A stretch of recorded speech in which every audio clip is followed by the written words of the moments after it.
All right, so Violet, here we are in, is this the tasting room? This is actually our private library reserve room. The library reserve. We have all the wines we've ever made, a few of them in this room. It's very special.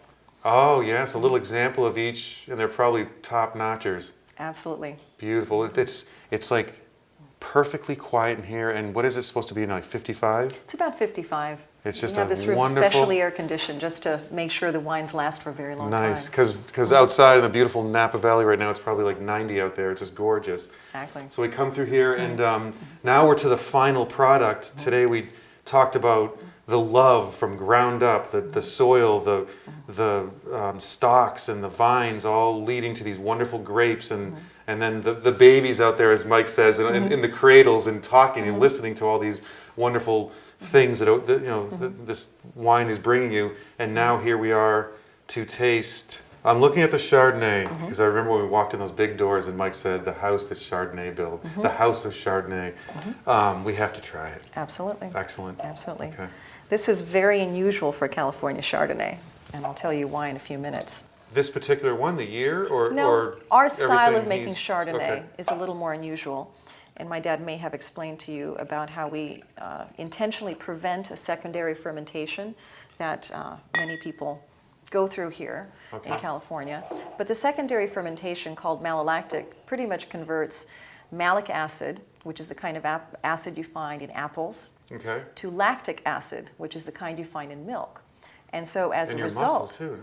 Exactly. Soreness.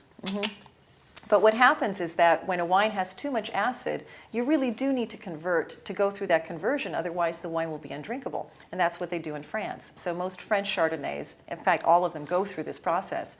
But in California, we have the luxury of letting the grapes sit on the vine for as long as we like, because we don't have to worry about the rain coming and winter coming. So we get as much sugar as we need, and we get plenty of sugar and not too much acid. And so we don't really need to go through that process. We find when we go through that process, the structure of the wine is somehow weakened. It does tend to create a very creamy, kind of buttery aftertaste and taste. But we find that interferes with the crispness, and that a wine that keeps that structure and that balance goes really well with food.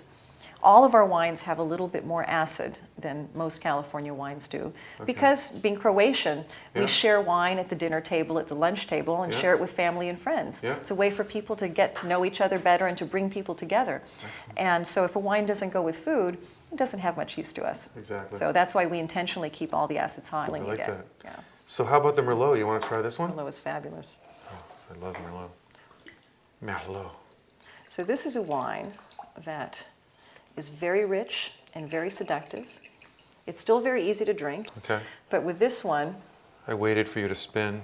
I get a lot of plum out of this, and also a little bit of cocoa. And you'll notice the cocoa at the end and the finish, the dusty tannins again. I get the plums. Some berries. Cocoa, wow. And again, every time is different. As a wine ages and matures, you get different characteristics. Oh, and this is a different age here too. So a last sip, and I just want to say again, I've learned so much today, and to end it in this little wonderful library has been pure pleasure. Thank you. Thank you, Violet. Givele. Givele. Givele. Givele.